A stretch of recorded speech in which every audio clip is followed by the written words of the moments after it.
Telemarcovia HD presenta.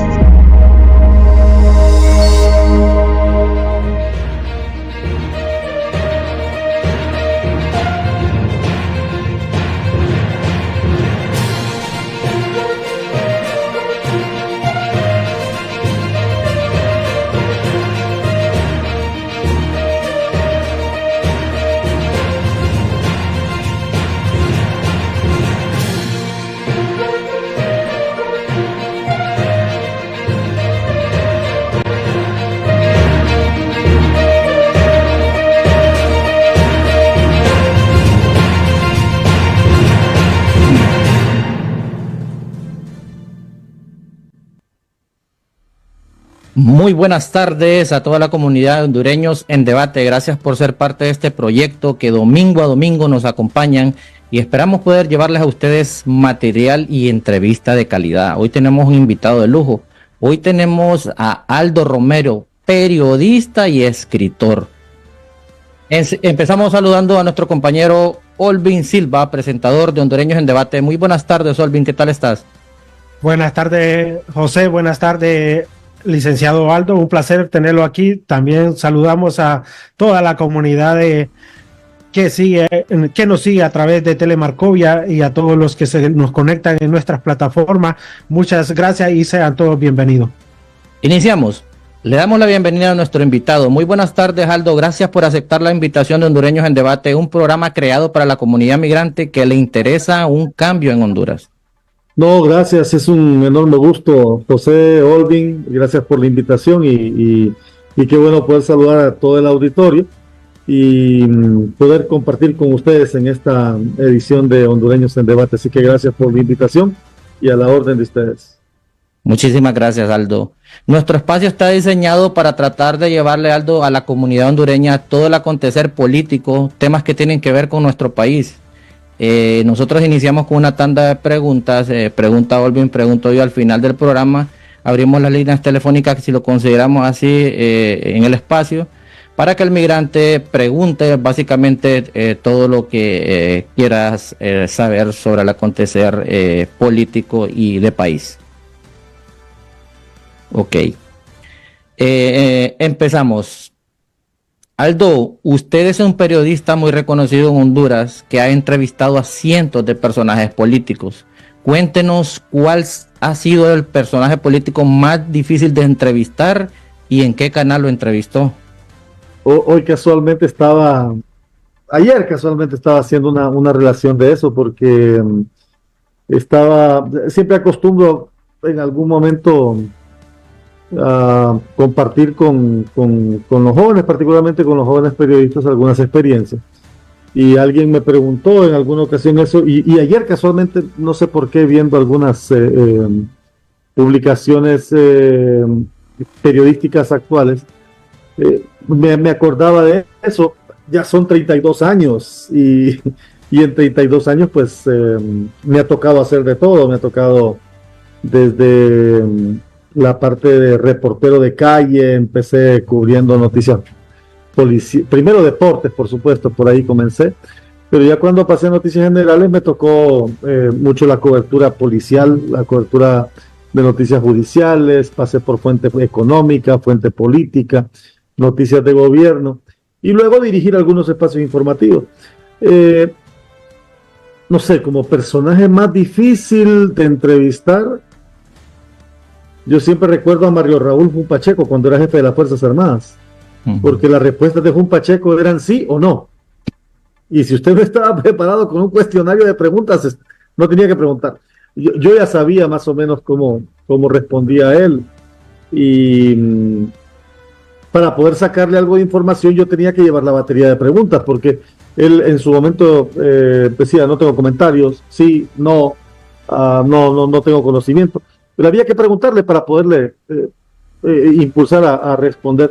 Creo que él ha sido tal vez no de los más difíciles de entrevistar, pero sí de los más difíciles de sacarle una declaración que pudiera convertirse en noticia.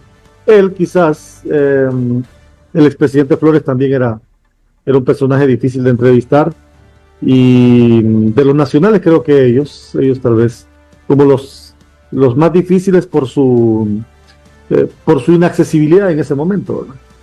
Para un periodista de su categoría, pues no le es muy difícil, pero cuando un periodista empieza a dar sus pininos, realmente toparse con un personaje político de esta manera, pues como que lo deja de mucho en evidencia a uno y al final le hace más difícil la entrevista, pero son experiencias que se van adquiriendo con el tiempo.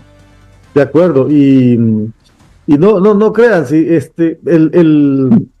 la experiencia de repente es importante, pero cada día es un aprendizaje diferente.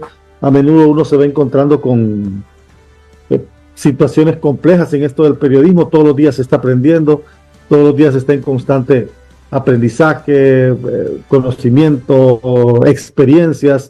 Me ha tocado vivir situaciones bastante complejas también, así que el ambiente de la carrera es ese, ¿verdad? Ese es el ambiente. Por supuesto, uno ya con cierta experiencia lo enfrenta de manera diferente, pero todos los días es un constante aprendizaje, todos los días es una constante renovación, tanto en la parte profesional como en la parte humana también, porque acuérdense que el periodismo es una profesión más de servicio público, más de empatía, más de cercanía social, y el verdadero sujeto de interés del periodismo siempre es la gente, entonces no se puede perder de vista eso. Correcto. Licenciado, buenas tardes. ¿Qué lo ha motivado a mantenerse en ese radio de comunicación a lo largo de 30 años? Estaba leyendo, a lo largo de 30 años lo hemos tenido dando ese periodismo, dando ese seguimiento. ¿Qué lo ha motivado a entrar y mantenerse? Pues primero porque me gusta, ¿verdad? Me gusta lo que hago, me gusta mi carrera, disfruto mi carrera. Yo empecé muy joven en el tema no sé si empecé muy joven, en realidad tenía 18, 19 años cuando entré a los medios de comunicación. La verdad es que primero hacía música, pero ha sido lo mío desde siempre. Me gustaron los medios de comunicación, siempre supe que lo que tenía que estudiar era periodismo, y desde que entré a la universidad me comprometí a eso, a sacar mi carrera lo más rápido posible y a seguirme preparando. Gracias a Dios me ha permitido la oportunidad de no solamente de ejercerla, sino de enseñarla también, porque ya tengo 17 años continuos trabajando en educación superior, formando nuevos periodistas, y entonces eso hace la carrera diferente, ¿verdad? Ya no exclusivamente dedicado a la parte periodística como tal, sino alternando la parte periodística con la formación de periodistas. Entonces creo que eso hace que se mantenga la motivación, que se mantengan las ganas de seguir haciendo un trabajo diferente. Yo tengo una visión bien especial de periodismo. Creo que el periodismo como ejercicio profesional se debe valorar desde la perspectiva de la función que se desempeña, y no hay otra carrera en el ámbito de las ciencias sociales que permita esa cercanía y ese grado de incidencia que el periodismo tiene con la sociedad, ¿verdad? Con las comunidades. El problema es que, como en todas las profesiones, hay buenos y hay malos. Como en todas las profesiones, hay quienes la utilizan para bien y otros la utilizan para su bien. Pero no todo el periodismo es malo, todo el periodismo está en evidencia. Hay un buen periodismo que creo que es el que vale la pena seguir y el que vale la pena promover y fortalecer. Pero usted como formador de periodistas, ¿cuál cree usted a su criterio que sea algo real? ¿Cuál ha sido el mayor obstáculo que tienen los periodistas o los alumnos que van iniciando esa carrera? ¿Cuál ha sido o es el mayor obstáculo que ellos tienen para poder llegar a graduarse o poder continuar sus estudios? Bueno, el mayor obstáculo que hay en el periodismo, hay un nivel formativo. No nos vayamos al nivel formativo. Hay muy poca cultura por la preparación, por la capacitación, por la lectura, por escribir, por promover el análisis crítico, por prepararse. lamentablemente mucho periodismo se quedó con aquella idea que pues los que tuvimos la oportunidad de ir a la universidad y lo ejercemos ya desde el ámbito de una titulación, hay quienes se quedaron con ese título y simplemente pensaron que hasta ahí, y que periodismo era simplemente lo que les enseñaron en la universidad y ya. Y quienes no tuvieron la oportunidad de estudiarlo, pero se prepararon y se formaron y tienen la vocación, tampoco hicieron mucho por capacitarse, por prepararse, por promover nuevo conocimiento. Y entonces hay una limitante de análisis en gran parte del periodismo. Yo encuentro eso también a nivel de aulas universitarias. Los muchachos llegan con una mala base en gramática y en ortografía. No, pues, tenemos una generación y pasa con generaciones anteriores que presumen de nunca haber leído un libro, por ejemplo. Y eso es un daño enorme para el periodismo y para el ciudadano como tal. Entonces hay que buscar la forma desde las aulas universitarias de incentivar eso, y desde el ámbito personal también incentivar eso, porque ese es otro elemento. Yo siempre he creído que los medios de comunicación deberían invertir en la capacitación de su personal, pero a menudo, y puede sonar fuerte, pero así es, me he encontrado con dueños de medios de comunicación, con directores de medios de comunicación, que lo que menos les interesa es capacitar a su gente. Y pasa muchas veces que esa falta de preparación, o esa falta de capacitación, al final pasa factura. Yo le pongo un ejemplo. En el juicio contra el expresidente Juan Orlando Hernández, se presentaron debilidades de cobertura enorme, muy poca documentación, muy poca lectura, muy poco análisis. Mucha gente se limitó a la narración de lo que veía en el momento, pero todo lo anterior, toda la documentación, todos los antecedentes, todo el análisis, el estudio de la parte legal, la interpretación de las figuras legales, muy poco. Entonces creo que eso le está haciendo mucho daño al periodismo, le ha hecho mucho daño al periodismo durante años y se lo está haciendo ahora. Es un reto para la academia hoy en día, y lo hablamos a veces con colegas de las diferentes universidades, tanto públicas como privadas, cuando tenemos nuestros encuentros académicos, que gran parte del reto está en orientar a una nueva generación hacia una visión diferente de periodismo. Decía Kapuscinski que hay profesiones a las que uno va a la universidad, se gradúa, tiene un título y no necesita volver a estudiar, ni a renovar conocimientos, ni a capacitarse. Periodismo es totalmente diferente. Esta es una actividad profesional en la que hay que estar en constante preparación, en constante renovación, leyendo, actualizándonos. Hoy en día hay muchas herramientas de inteligencia artificial que están aplicadas al periodismo. Hoy la televisión ya no es la televisión tradicional que teníamos, es más interactiva, la radio es más interactiva, los contenidos multimedia, y tenemos que estar preparados para esa transición a la que Honduras ha llegado un tanto tarde. Licenciado, siguiendo esa misma línea, ¿qué nos podría decir de su experiencia basado en ese proyecto suyo, Visión Activa Media? ¿Qué nos podría decir acerca de eso en un contenido drástico y rápido? Mire, yo hace muchos años, hace ya varios años que pues hicimos el esfuerzo de desarrollar un proyecto multimedia que no habíamos podido echar a andar porque, bueno, pues mi trabajo en la corporación me ocupaba gran parte del tiempo, y sumado a esto la universidad. Entonces llegó un momento a principios de año en el que ya era necesario pensar en si echaba a andar lo propio, lo mío, mi visión, mi sueño, o seguía con la corporación en el noticiero matutino. Y al final decidí que quería emprender ese proyecto y formalizarlo. Ese es un proyecto de estrategia comunicativa, de asesoramiento para empresas y para organizaciones en materia de comunicación. pero también es la productora de un proyecto que se llama Aldo Romero Pregunta, que es un programa multimedia que se transmite ya desde hace 3 meses, simultáneamente en radio, en varios canales de televisión. Lo están retransmitiendo ya 5 canales de televisión a nivel nacional, 2 radioemisoras y las plataformas digitales de YouTube y de Facebook. Entonces, ese es mi proyecto de medios, Visión Activa Media Lab, que es como un laboratorio de medios orientado a explotar las diversas plataformas digitales y los medios tradicionales con un mismo contenido para diferentes plataformas. ¿Usted Licenciado, cree que... Sí, dile.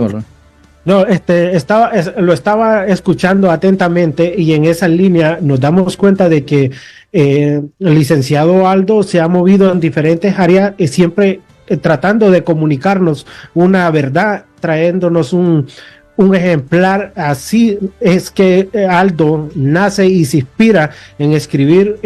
Tiene 3 libros, ¿no? Pero cómo se inspira en el primer libro, el licenciado Aldo, siendo que la visión suya es el periodismo. Sí, el primer libro, bueno, yo ya días estaba escribiendo, pero estaba escribiendo para medios escritos y digitales a nivel de columnas. Pero un buen amigo mío, uno de esos periodistas muy sabio y ya de muchos años, con el que tengo el privilegio de poder platicar muchas veces, Livio Ramírez, es un escritor de los mejores en el país. Livio es un estudioso de Morazán, de la cultura hondureña, es poeta. Y entonces platicando con él una vez me dijo, usted tiene que empezar a escribir. Y yo le digo, pero yo escribo y ahí hago mis columnas. Entonces me dice, mire, usted puede escribir para periódicos los artículos que usted quiera, pero si no escribe un libro, nadie se va a acordar de lo que usted escribió. Entonces fue ahí cuando nace la idea de escribir un libro y le dije yo, bueno, si usted me asesora, le entramos.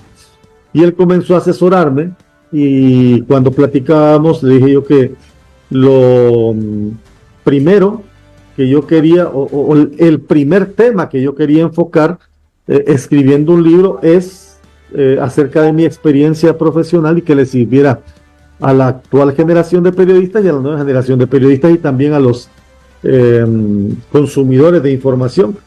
Y es ahí donde surge Periodismo para qué sirve lo que hacemos. Creo que nos llevamos casi un año con Livio en la producción de ese libro y al final, bueno, cuando ya se lo presenté la última versión, él me dijo, bueno, ya está listo, publiquémoslo, yo le voy a hacer el prólogo y ya ha tenido mucha aceptación porque es un libro que se está utilizando en las universidades como material de lectura obligatoria en las clases de ética periodística, tanto aquí en Tegucigalpa como en San Pedro Sula, y lo tiene la Universidad de Santa Ana en El Salvador.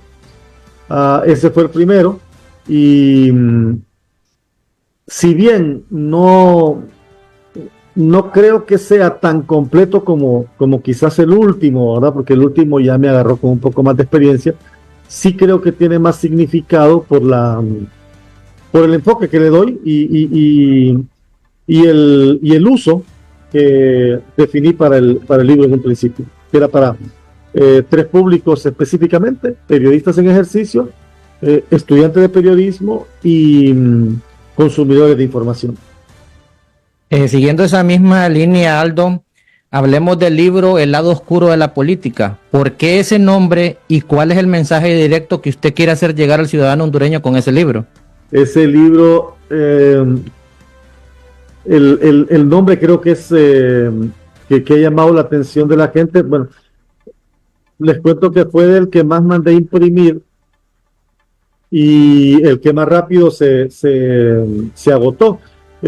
No se vendió porque yo no vendo libros, en realidad no hago libros para venderlos. Yo hago libros para primero porque me gusta escribir y segundo para dar un aporte a la sociedad y al país.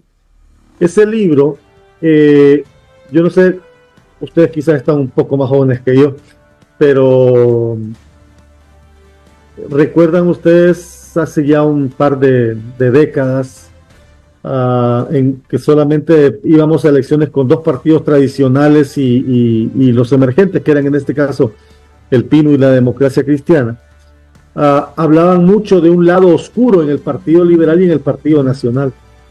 Y ese lado oscuro es el que gobernaba los partidos políticos. Hoy, casualmente, que hay un tercer partido mayoritario en el país, también se habla de que un lado oscuro ejerce el control en Libre, y se mantienen esos lados oscuros del Partido Nacional, del Partido Liberal, del Libre, que mueven los hilos, que mueven la madeja. Y pues nos pareció que era el título correcto para el libro, El lado oscuro de la política, enfocado en tres líneas básicas. La primera de ellas es política y corrupción. Hay mucha, cuando la gente le hablan de política, la gente relaciona la política con la corrupción y la corrupción con la política. Y la corrupción pública, la corrupción política, cada vez es más fuerte. Entonces enfoco esa relación política y corrupción. El segundo eje temático del libro está enfocado en el descontento social con los políticos y con la forma de gobierno.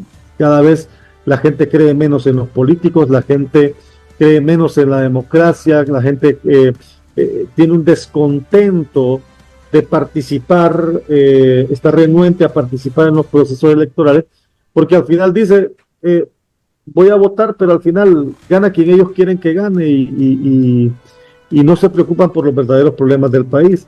Entonces cada vez tenemos procesos electorales con muy baja participación debido a ese descontento, salvo el proceso electoral anterior, pero ese proceso tenía una atenuante muy particular, que era el fuera Jo, y que movió masas con el fin de concretar el fuera Jo.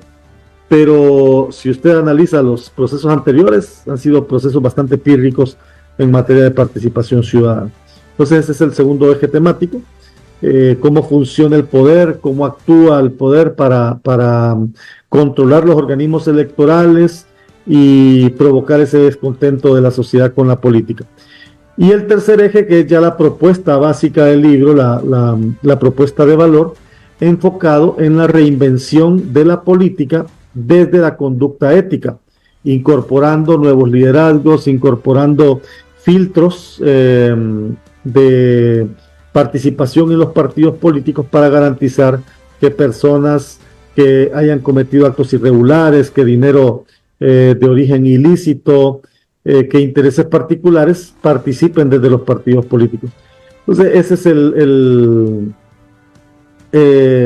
enfoque básico del libro, y que ha tenido mucha aceptación, gracias a Dios, porque como les digo, el primer tiraje se fue muy muy rápido. Tuvimos que mandar a hacer uno más para poderlo compartir, y más ahora en momentos en que estamos viviendo una situación política bastante compleja. Entonces a menudo estoy compartiendo algunos fragmentos del libro dependiendo de la situación política que se va dando, y al final nos damos cuenta que es todo un círculo vicioso en el que va cayendo el país con esta clase política, que al final comete los mismos errores, ejerce las mismas prácticas, y que lo único que cambia son las posiciones desde donde se ejercen esas acciones, pero al final los actores son los mismos, las acciones son las mismas, y lo que cambia es algunas veces desde la oposición, otras veces desde el poder. Aldo, es que mucho llama la atención el lado oscuro de la política. En esta investigación que el licenciado Aldo hace antes de escribir este libro, encuentra ese lado oscuro, y hoy en día lo estamos viviendo, porque es palpable saber de que fuera de una imagen de estos partidos políticos, atrás de ellos siempre está gobernando una fuerza oscura que manipula la conciencia del votante. Nos estaba exponiendo usted, la gente ya no quiere votar, la gente no quiere participar.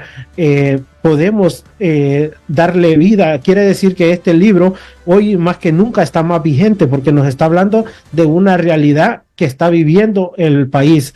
¿Usted cree que en realidad estos lados oscuros no solo es un mito, sino que es una realidad? Es que existen los partidos políticos. Hace poco yo entrevisté a un experto en gobernabilidad y democracia, Omar García, Y platicaba con él y él me decía que 43 familias manejan los 3 partidos políticos y que son 43 grupos, 43 élites políticas, económicas y sociales que manejan y mueven todas las decisiones a nivel de los partidos políticos. Pues, y eso ha sido una constante. Regularmente la gente identificaba o identifica quiénes son los caudillos de cada partido político, quiénes son esas personas que manejan estos partidos políticos, incluso en los partidos emergentes. Yo recuerdo mucho, hoy ya no está muy vigente en la política nacional, Arturo Corrales Álvarez, pero Arturo Corrales, de la Democracia Cristiana, él manejaba el partido y la gente decía que ese partido era como de Arturo Corrales. Y quien manejaba las negociaciones con los partidos tradicionales desde el ámbito político, cuando la Democracia Cristiana aparecía, era él. Entonces la gente identifica ciertos caudillos, sin decir si sus acciones eran buenas o malas. Al final eso, la historia es la que lo juzga. Pero usted ve figuras en los partidos tradicionales, por ejemplo, como el expresidente Manuel Zelaya Rosales en Libre. Es innegable que todas las decisiones en Libre pasan por Manuel Zelaya. En el Partido Liberal es innegable que todas las decisiones pasan por el expresidente Carlos Flores. El Partido Nacional, si bien es cierto, está ahora en una etapa de fraccionamiento, el orlandismo todavía sigue vigente a través de la candidatura de Ana Hernández y tienen ese fraccionamiento ahora a nivel de grupo político con Nasri Aspura. Entonces, tradicionalmente los partidos políticos han tenido sus caudillos. Callejas lo fue en su momento para el Partido Nacional, y en el Partido Nacional no se tomaba una decisión si no era escuchando la voz de Callejas. Antes de Callejas había estado Ricardo Zúñiga Agustinos. En el Partido Liberal, antes de Carlos Flores, recuerdan ustedes Modesto Rodas Alvarado, figuras de ese calibre.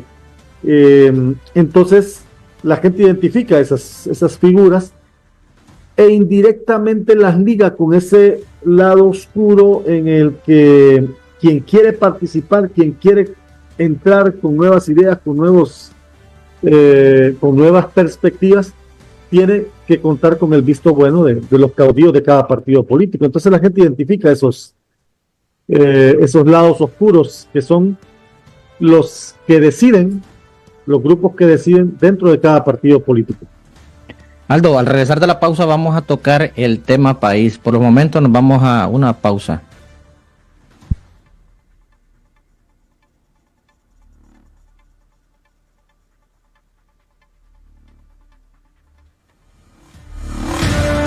Ya regresamos en Hondureños en Debate.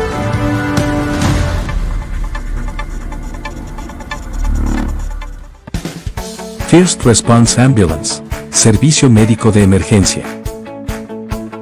Contamos con personal altamente calificado, con servicio las 24 horas del día, los 365 días del año. Con cobertura en las ciudades de El Progreso, La Lima y San Pedro Sula. Contáctenos marcando el 9294 2658. Ya estamos en servicio. First Response Ambulance, servicio médico de emergencia.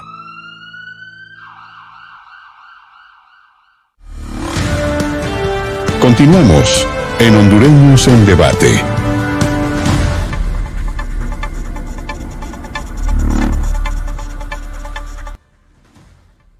Bueno, continuamos. Aldo, ¿cree usted que Honduras está a las puertas de una dictadura de izquierda?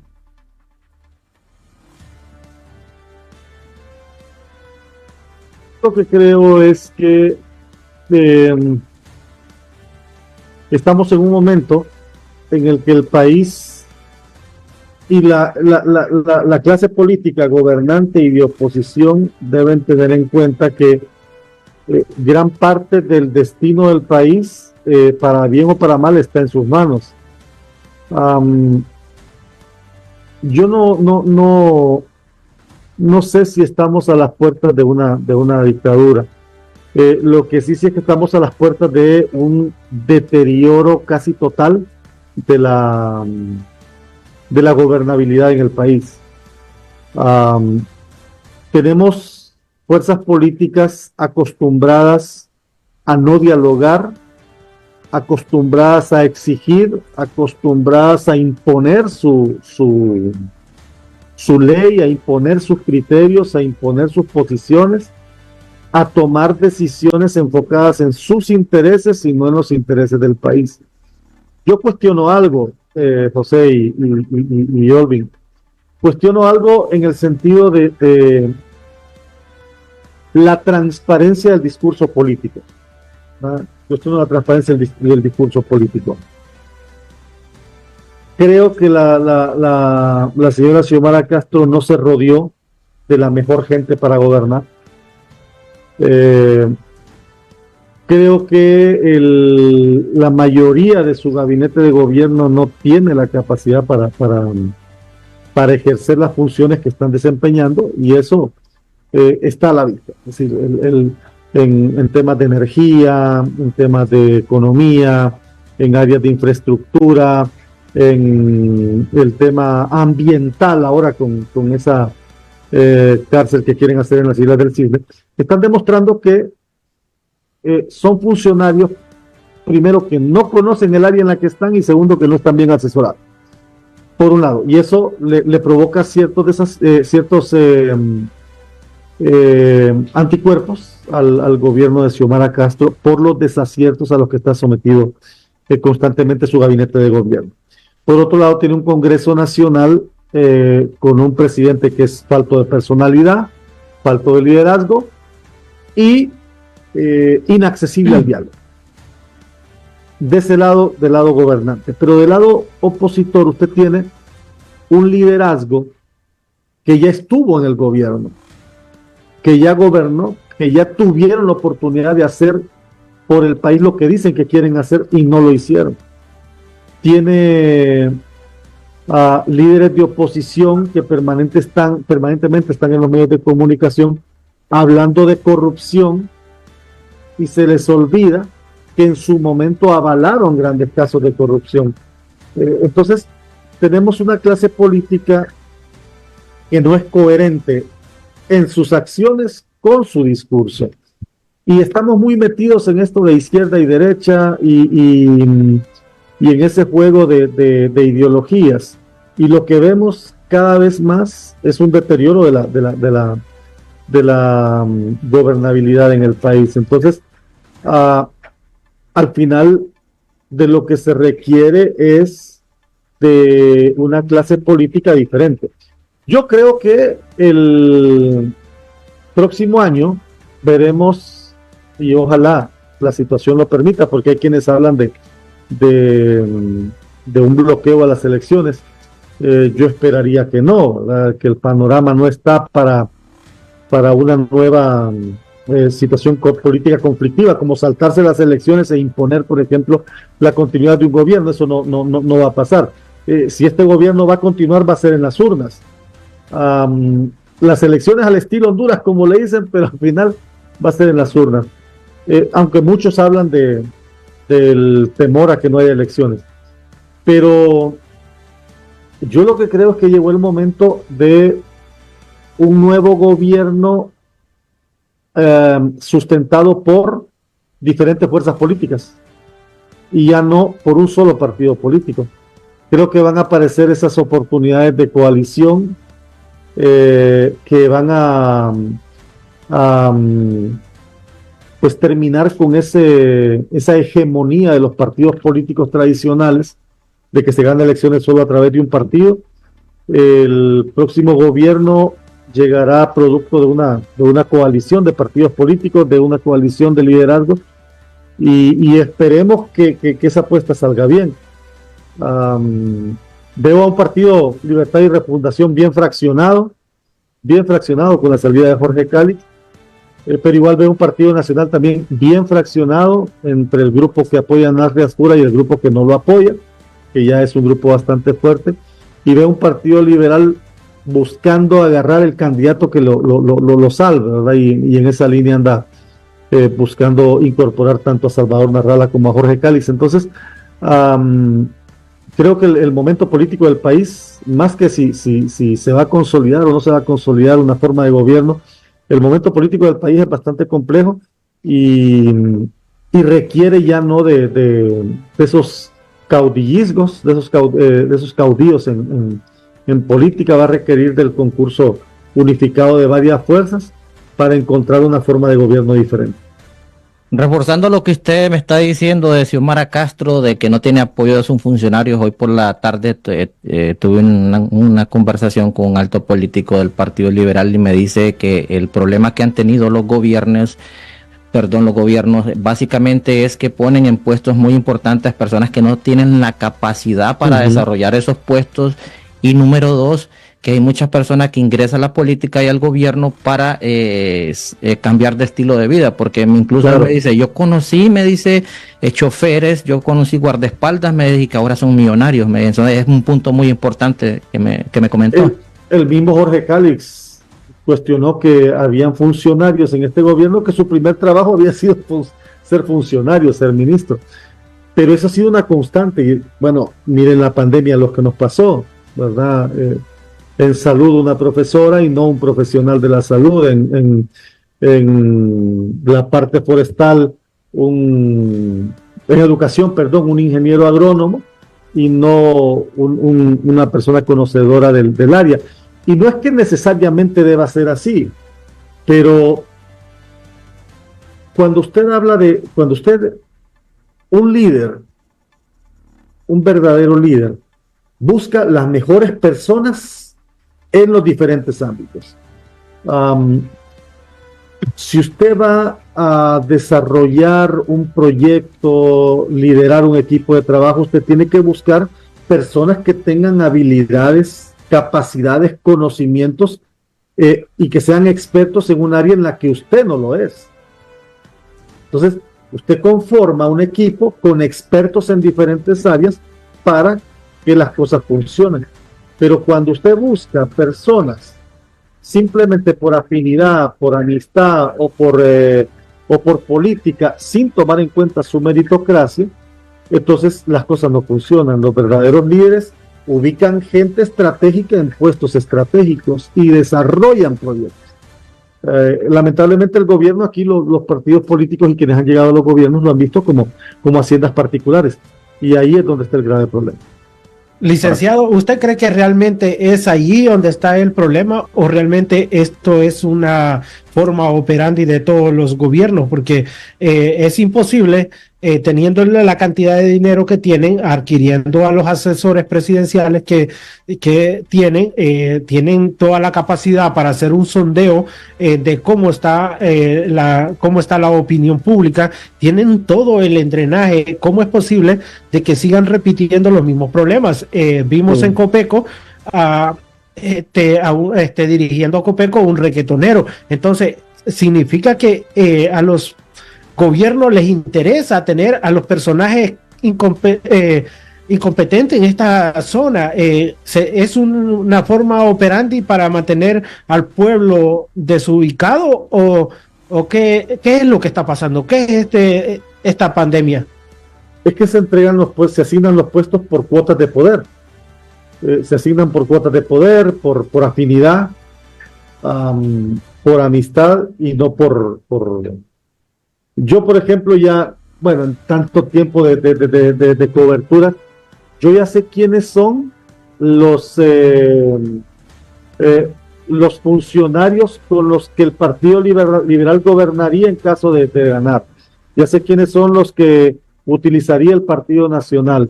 Ahora ya conocemos a los de Libre, porque tienen un círculo, y ese círculo es el que maneja los grupos que controlan los partidos políticos. Pero al final alguien decía, y lo menciono yo en mi libro, las elecciones se ganan con votos de la gente, de los activistas, pero el gobierno lo ejercen solamente con amistades o personas cercanas, no con los activistas. Y por eso es que usted ve tanta gente pidiendo trabajo, tanta gente exigiendo ser colocada en los puestos públicos o en las oficinas públicas, porque regularmente partido que gana elecciones se cree que debe de gobernar con su gente y que debe de darle trabajo a su gente. Pero al final eso ha ido convirtiéndose en una utopía, porque usted lo que menos ve es posibilidades de trabajo en los gobiernos. El gobierno cada vez es más pequeño, los salarios de los funcionarios cada vez son más altos y los de los colaboradores más bajos. El gobierno no tiene posibilidad para darle trabajo a tanta gente. El gobierno debe de buscar la forma de generar inversión para atraer nuevas opciones de trabajo, atraer nuevas inversiones que puedan ampliar la oportunidad laboral, cosa que no ha sucedido en los últimos años, cosa que ha sido complicada. El país tiene un grave problema de inversión privada desde ya hace poco más de una década. No es atractivo a la inversión. Hay otros países, El Salvador, por ejemplo, grandes compañías multinacionales del ámbito digital están llegando a El Salvador, están llegando a Costa Rica. La industria de la maquila está viendo también hacia otros mercados, y muy poco en Honduras, porque no hay claridad meridiana de cómo funciona el modelo económico en el país, la seguridad jurídica, la seguridad de las inversiones, la propiedad de la tierra. Son tantos factores que están complicando el panorama del país, pero eso se ha ido deteriorando producto de la mala gobernanza, de la falta de liderazgo en áreas fundamentales para el país. Licenciado, conociendo toda esta problemática, usted con su experiencia ha hecho un análisis, quién va a gobernar, con quiénes van a gobernar. ¿Usted cree que de alguna manera vamos a salir de esta utopía que nos mantienen los gobiernos, o vamos a seguir en este círculo vicioso? ¿Qué nos espera para el futuro? Mire, el panorama es bien difícil. Cambiar lo que tenemos es la única posibilidad de cambiar lo que tenemos es a través de un cambio radical de pensamiento en la gente. Desafortunadamente los ciudadanos nos hemos acostumbrado,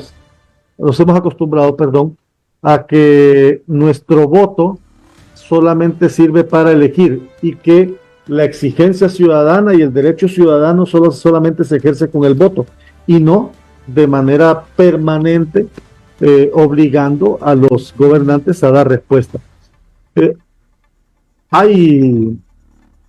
Creo que hay opciones entre los que aparecen como candidatos, como gente que quiere participar y que quiere llegar a puestos de gobernanza. Creo que hay personas que valen la pena tener en cuenta, pero para eso deben tener el respaldo de la gente, y la gente debe también ser analítica, no votar simplemente por el color, no votar por afinidad, no votar porque mi mamá era de este partido, mi abuelo era de este partido y yo seguiré siendo de este partido y yo voy a votar por mi candidato aunque sea el peor, pero yo voy a votar por mi candidato porque ese es mi candidato y punto. Eso por un lado. Por otro lado, no podemos desconocer que tenemos un país con altos niveles de pobreza, y que uno de los graves problemas, uno de los grandes errores, pero es una estrategia política maquiavélica, y que la menciono también en mi libro, para garantizar la continuidad en el poder. Los gobiernos utilizan los recursos del Estado para dar subsidios, para entregar bolsas, para dar ciertos bonos, y con esos bonos ganar votos. Entonces ese es otro elemento que juega en contra del futuro democrático del país. Pero es bien difícil, porque hay gente que la está pasando muy mal en el país, y de repente 2.000 empiras le resolverán su problema inmediato, y los políticos se aprovechan de eso, ¿verdad? Utilizan ese populismo, que es como una especie de canje te ayudo, pero votas por mí. Si no votas por mí, no te ayudo.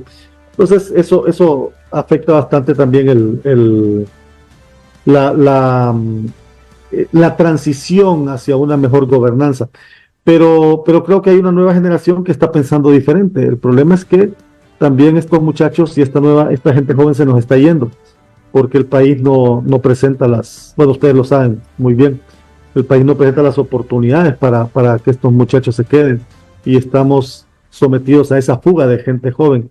Hay pueblos en el país que solo quedaron los adultos, porque los jóvenes se fueron.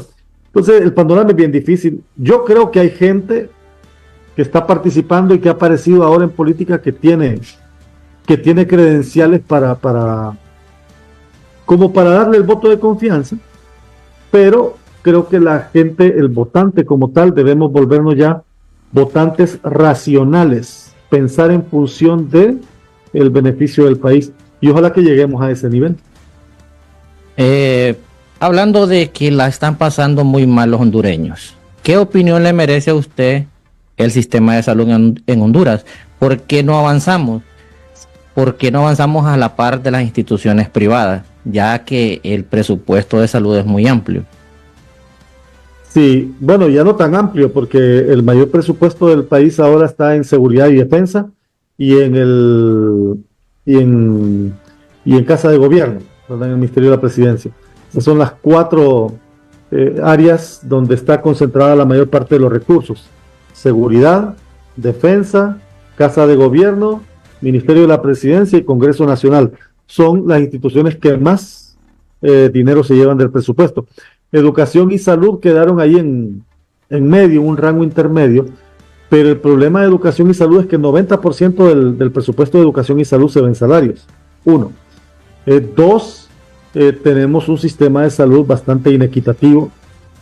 Platicaba con el exdirector del ISSSTE, me tocó entrevistarlo hace una semana, al doctor Carlos Aguilar, y él decía: se puede construir y mejorar la red hospitalaria, pero para eso se requiere voluntad política.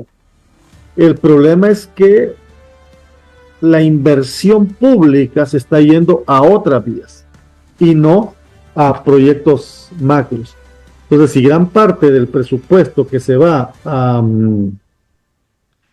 inversión, no a inversión pública, sino que a gasto público, porque todos estos bonos, todos estos subsidios,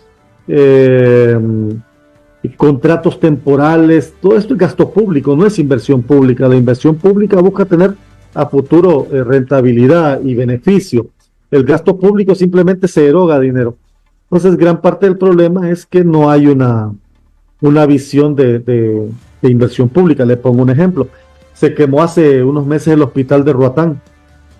Se quemó. Ese hospital yo lo conocí y era prácticamente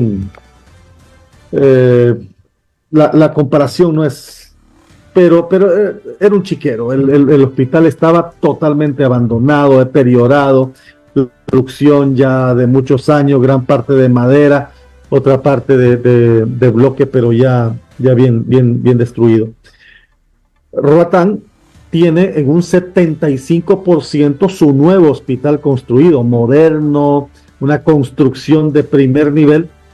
Entonces, cuando se quemó el hospital de Roatán, yo pensé, y seguramente sí pensaron algunos, que se iba a invertir recursos en terminar de construir, de habilitar, el hospital con algunos detalles que faltaban en el tema eléctrico y el equipamiento, pero no, se ubicó un plantel temporal y se aprobó un dinero de emergencia, millones que se van a gastar de manera temporal y que al final no van a dejar nada.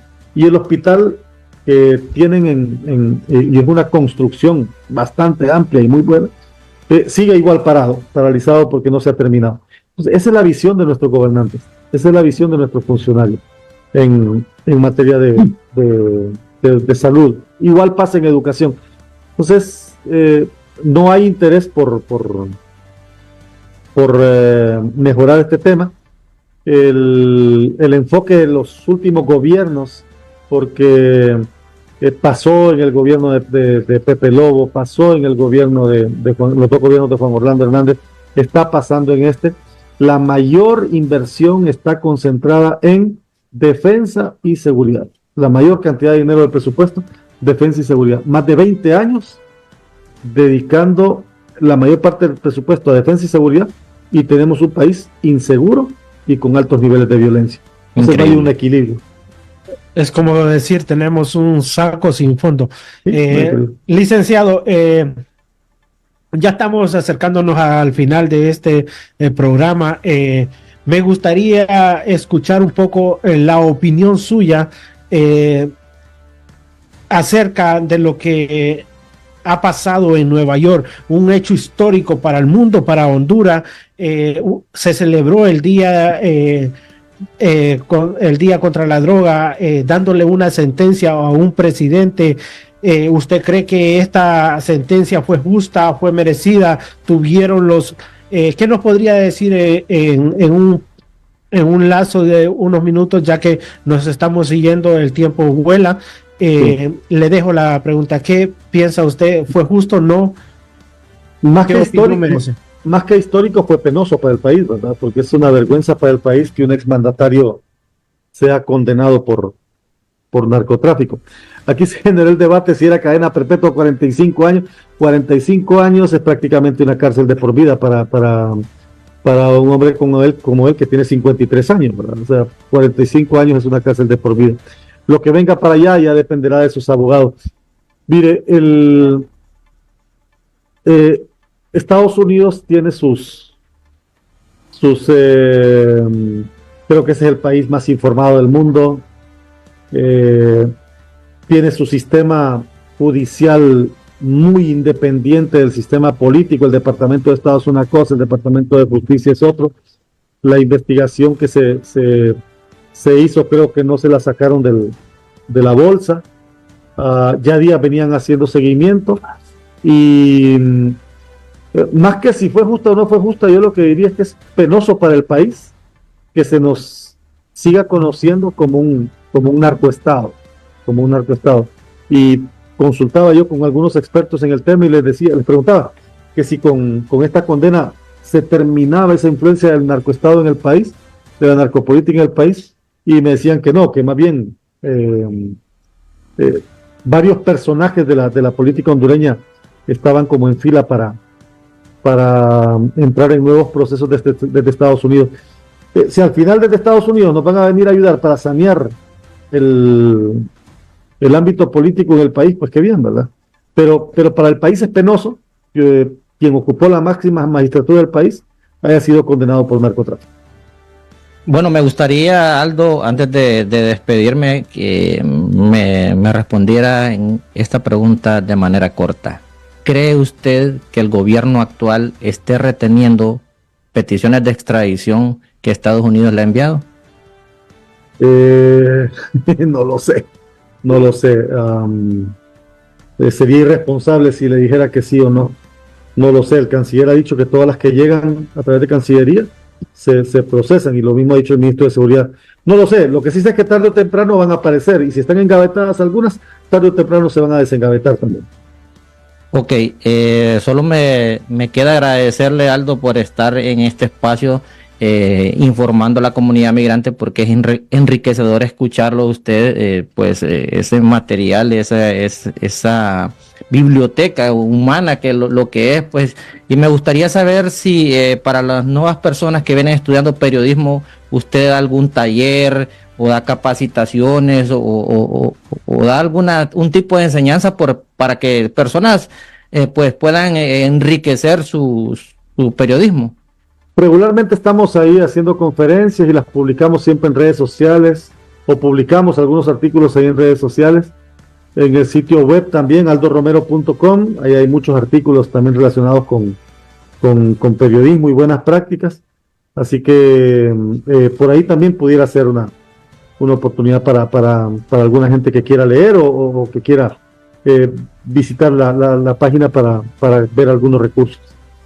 Bueno, gracias Aldo. Solo lo único que le pediría es qué mensaje le daría usted a la comunidad migrante, que estamos en un plan nosotros aquí en Estados Unidos de tratar de unir a toda la comunidad migrante para poder hacer un cambio e incidir en las próximas elecciones. Pero ¿qué mensaje final le daría usted a la comunidad migrante que quiere un cambio para Honduras sin colores políticos?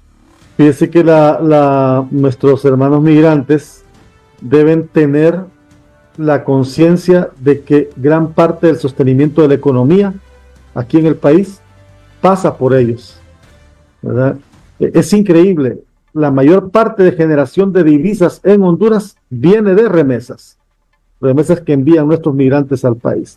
Esa es la que sostiene nuestra economía, y después ya vienen otras como café, maquila, pero ese solo elemento hace y le da valor a más de 1.200.000, más de 1.300.000 hondureños que están fuera del país, que sé que sufren, viven, sienten por el país y que necesitan que se les tome en cuenta y necesitan participar. Así que qué bueno que desde estos espacios también se pueda promover esa conciencia del valor que tiene cada ciudadano hondureño que ha tenido que salir del país en busca de mejores espacios y que hoy en día se convierte en pilar fundamental para sostener la economía nacional. Gracias, Aldo. Gracias, Aldo. Gracias, José. Gracias a Gerso. Gracias a Telemarcovia por permitirnos transmitir y llegar a más hondureños. Gracias a nuestra comunidad hondureña que nos acompaña en este proyecto, está viendo nuestros videos en las redes sociales. Muchísimas gracias, que Dios los bendiga y nos vemos la próxima a la misma hora y por el mismo canal. Muy buenas tardes. Bendiciones para todos. Gracias. Okay.